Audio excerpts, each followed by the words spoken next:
Okay, that one back. Okay, so look, we're going to set up like a scissor position, but I don't really want the sweep. Okay, so I'm here, I put my feet to the floor, got head and arm. I shrug my hips out. It's going to look like I'm going to go for the scissor, but I'm going to put the foot up on the hip.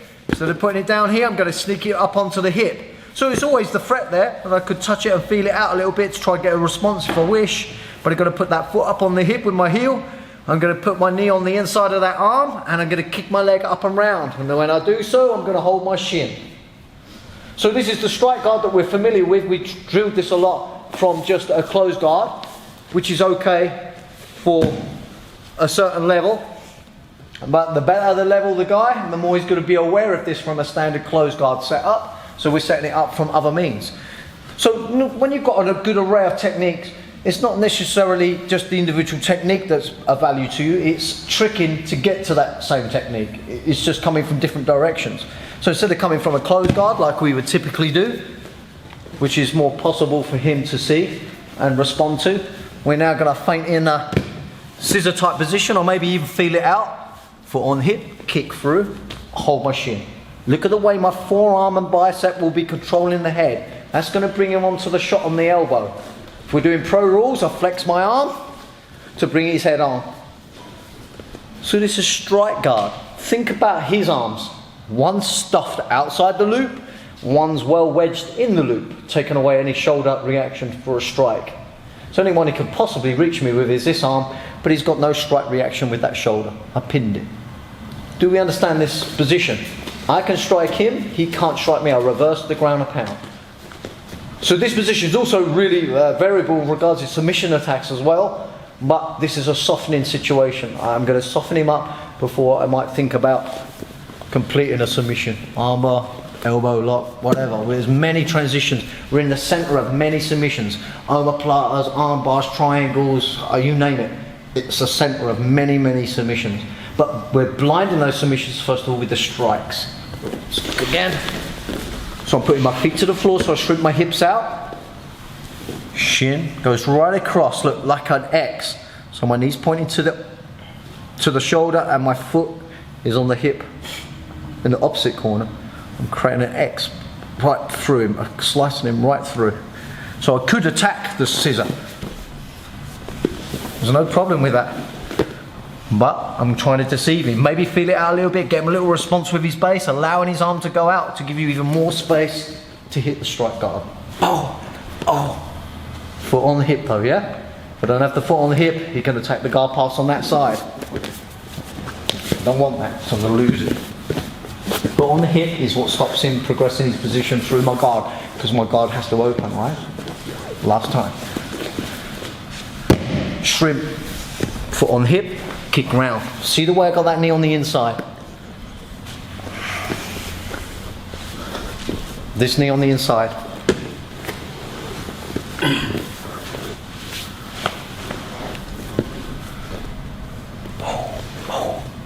Let's go, guys. Yes. 4 times each and change. Let's.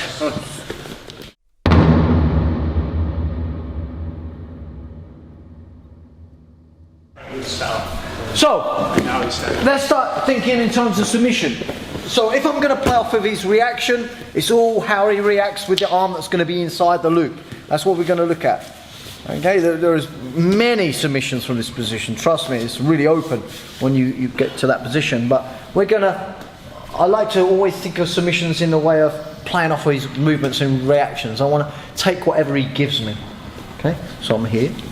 And threaten the scissor, maybe try and feel out the scissor. If you can score it, great, you get on top. If not, pop the foot on the hip, slide my knee inside, I kick off and round, I hold like so. So if the elbow's really outside because he's trying to protect from the triangle, you know, this is one of the common threats. Me replacing my hand grab with my foot will start setting up triangles. He's going to try and keep that elbow wedged outside. You know, if this is the case, I'm going to start working towards the omoplata. I start rising up with my hips, peeling out, and start setting this position. Start coming right round the side because I've got that foot on the hip. Disengage the head, put my hand down on the mat. Why? Because when I release my foot off the hip, I need to get around as much as I can in this direction. So when I put my hand down on the mat bent, I'm going to do what with this arm? I'm going to slide it ready to go inside his leg, because that's going to slip him down or trip him down low with his hips. So look, my foot comes down in line with his head, I kick, and I trip him down. It also stops a lot of jump overs and so on and so forth. But now his hips are nice and low for me to sit up. Remember, this is not like BJJ. Let's go back.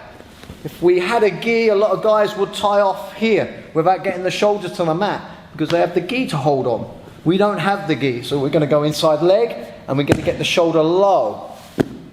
Let's go back again.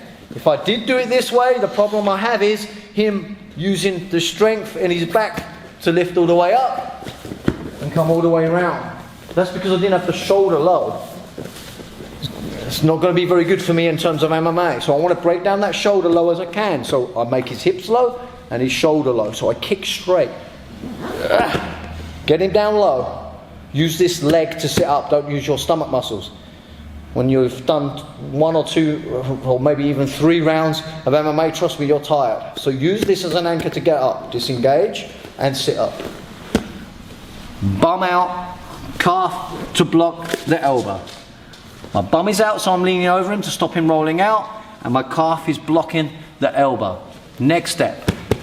My foot must step over the inside leg. Why? Because it's going to trap that arm in. If I don't, there's always a risk that he might slip out. I don't want there no chance for him to slip that arm out. Let's go back. I'm blocking the elbow. I step over the foot. Now that wrist is well and truly stuck. All I do is push my hips round and forward for the submission. But it is a nice tip to block that elbow, because the whole motion of the submission is to push the wrist in front of the elbow. That's the motion of the submission. So if I can block it real good, because I know where it's going to be against the mat, right? Because I've got him that low with the shoulder. So I know I just slide my calf around, step over the inside foot, so I trap the arm. If it's here, it could escape. Just trapped it, and I roll round. Again. So if the elbow's on the outside, we're going to go omoplata. I slide. Threaten. Foot on the hip, knee inside, kick around for strike guard. Soften him up. Look at the way I lift my hips a bit here to drive that arm back. I touch my hand on the inside.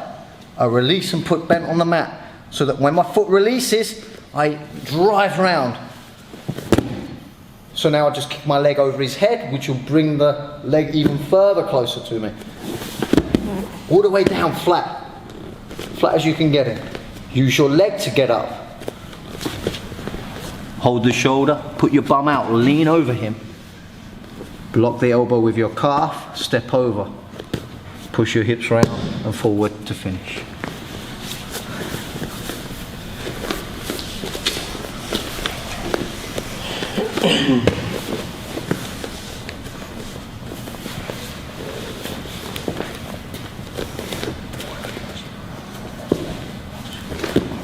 This is key.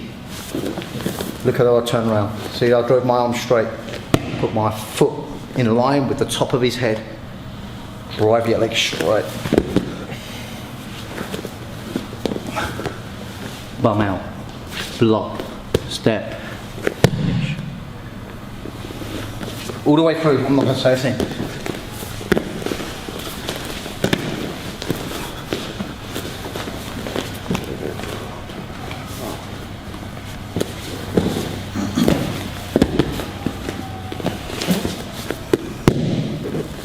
Let's go, guys. 2 each you change. Let's.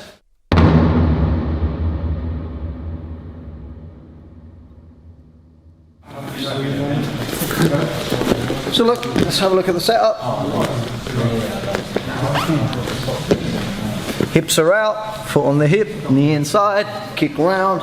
I'm striking. I might try to threaten for the omoplata by trying to pull the elbow out, but pulling the wrist out. But what if the elbow comes in centre? He tries to be in tight. If he goes in tight, just push it across to around about your belly button.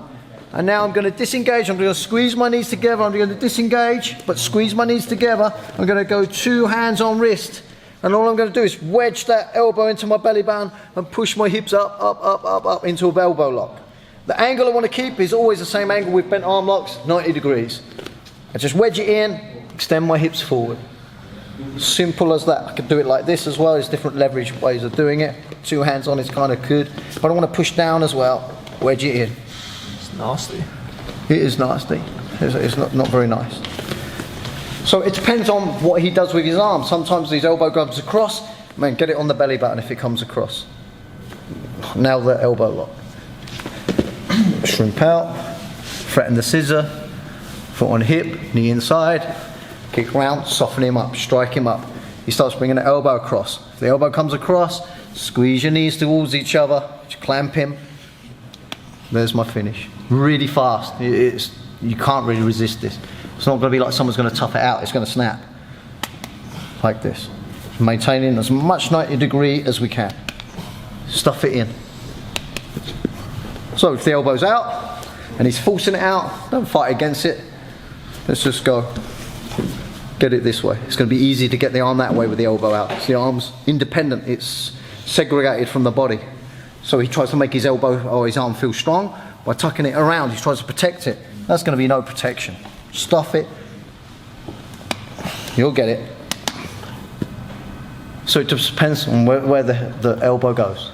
Inside, elbow lock. Outside, omoplata. So now that Yep. straighten it, yeah? Yep. Does that submission work from if you've got a full like reverse triangle hold, like you're locked up?